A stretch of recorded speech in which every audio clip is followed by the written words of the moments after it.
रहमानुर्रहीम। अस्सलाम वालेकुम स्टूडेंट्स। हाँ जी, हमारा आज का टॉपिक है electromotive force and potential difference.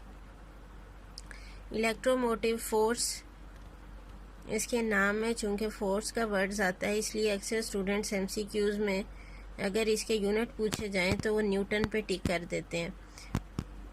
Actually ये वो फोर्स है जो चार्ज को लो से हाई पोटेंशियल पे ले जाने के लिए जो वर्क डन करना पड़ता है उसमें यूज़ होती है। बेसिकली ये पोटेंशियल डिफरेंस के बराबर है। इसका यूनिट तो ईएमएफ का यूनिट वोल्ट है। ऐसा यूनिट सेम यूनिट है as that of potential difference. इसका यूनिट न्यूटन नहीं है। ठीक है, अब हम इसकी डेफिनेशन करते हैं। सबसे पहले देखिए, जब हम किसी भी सेल या सोर्स ऑफ वोल्टेज को कनेक्ट करते हैं क्रॉस अ रजिस्टर, तो हमें पता है करंट फ्लो स्टार्ट होगा बैटरी के पॉजिटिव टर्मिनल से नेगेटिव टर्मिनल की तरफ इधर को आएगा। लेकिन जब वो नेगेटिव टर्मिनल पे चार्ज पहुंचेगा, अब उसने लो से हाई पोटेंशियल पे जाना है, तो हमें उसे एक्सटर्नल एनर्जी सप्लाई करनी पड़ेगी। और वो एनर्जी कौन सी चीज़ सप्लाई करेगी? ये सेल सप्लाई करेगा वो एक्सटर्नल एनर्जी। तो उसी को हम नाम देते हैं, जितना वर्क डन लो से हाई पोटेंशियल पे चार्ज को ले जाने के लिए ये सेल करेगा, उसे हम नाम देते हैं ईएमएफ का। The energy supply to unit charge in moving it from negative to positive electrode inside the source is called electromotive force. या फिर हम क्या कहते हैं, the energy supply to unit charge by the source of potential difference. ये source of potential difference से जितनी energy unit charge को लो से हाई पोटेंशियल पे जाने में लगती है, उसे कहते हैं हम EMF. Let's consider that a source of voltage is connected across resistor to maintain steady current through it. Let delta Q is the charge passing through any cross section of conductor and delta W is the work done in moving the charge from low to high potential, that is equal to energy supplied. So E will be equal to energy supplied divided by charge. This E stands for EMF. So E is equal to delta W over delta Q. The SI unit of EMF is volt, that is equal to joule per coulomb. जब हमने potential difference का topic पढ़ा था, वहाँ भी हमने देखा था कि उसका SI यूनिट क्या है, वोल्ट, और वो भी किसके इक्वल आया था, वहाँ से जूल पर कूलम के इक्वल आया था। नेक्स्ट अब हम डिफाइन करेंगे इंटरनल रेजिस्टेंस ऑफ सेल। ये डेफिनेशन शॉर्ट क्वेश्चंस में आ जाती है। The opposition offered by the electrolyte present between electrodes to the flow of current is called internal resistance of cell. It is denoted by small r. Small r से हम इसको show करते हैं। देखिए, positive terminal है जैसे ये cell का, तो ये क्या कहलाएगा? एनोड। जो नेगेटिव टर्मिनल है ये कहलाता है कैथोड।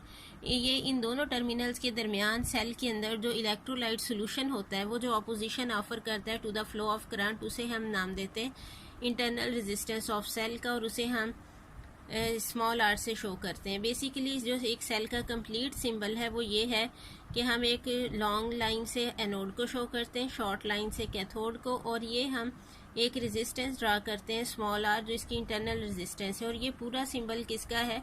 सेल का। The value of internal resistance of cell is always much less than the external resistance of resistor connected in circuit.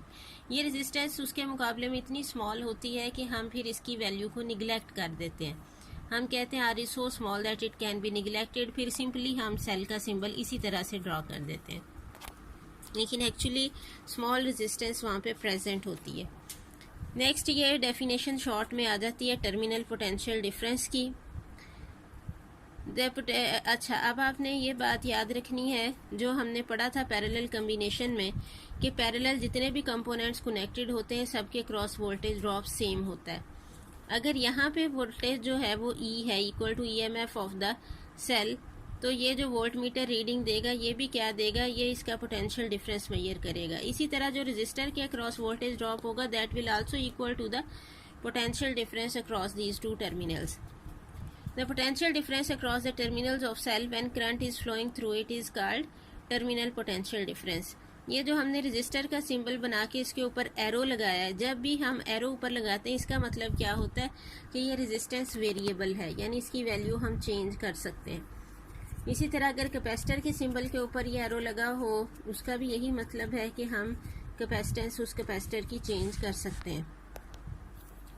Let E is the EMF of the cell, R internal resistance, VT is terminal potential difference across R इस E के दोनों terminals के cross जो potential difference है, I is the current flowing through circuit, then total resistance of the circuit is, अब देखें कि ये वाली resistance और ये R, ये देखें कि एक एंड इसका यहाँ पे ख़त्म हो रहा है, यहाँ से इसका एंड स्टार्ट हो रहा है, तो ये बेसिकली अगर हम सिर्फ इतना पोर्शन कंसीडर करते हैं ये वाले, तो ये इन सीरीज़ कनेक्टेड है, तो इक्विवेलेंट रेजिस्टेंस सर्किट की क्या हो जाएगी, small R plus capital R. लेकिन अगर हम इस तरह से कंपेयर करें कि ये दो टर्मिनल्स हैं हमारे पास से ए बी, तो फिर ये सी डी टर्मिनल इसके पैरेलल आ रहे हैं।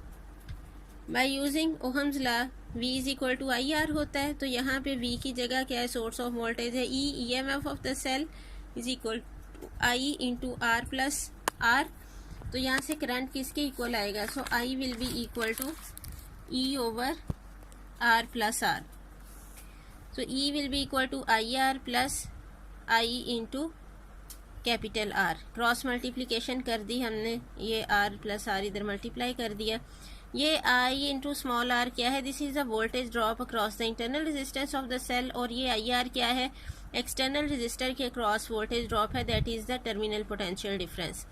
तो terminal potential difference will be equal to E minus IR, ये फार्मूला आपने याद रखना है, ये न्यूमेरिकल्स में भी यूज़ होगा। This is relation between EMF and potential difference.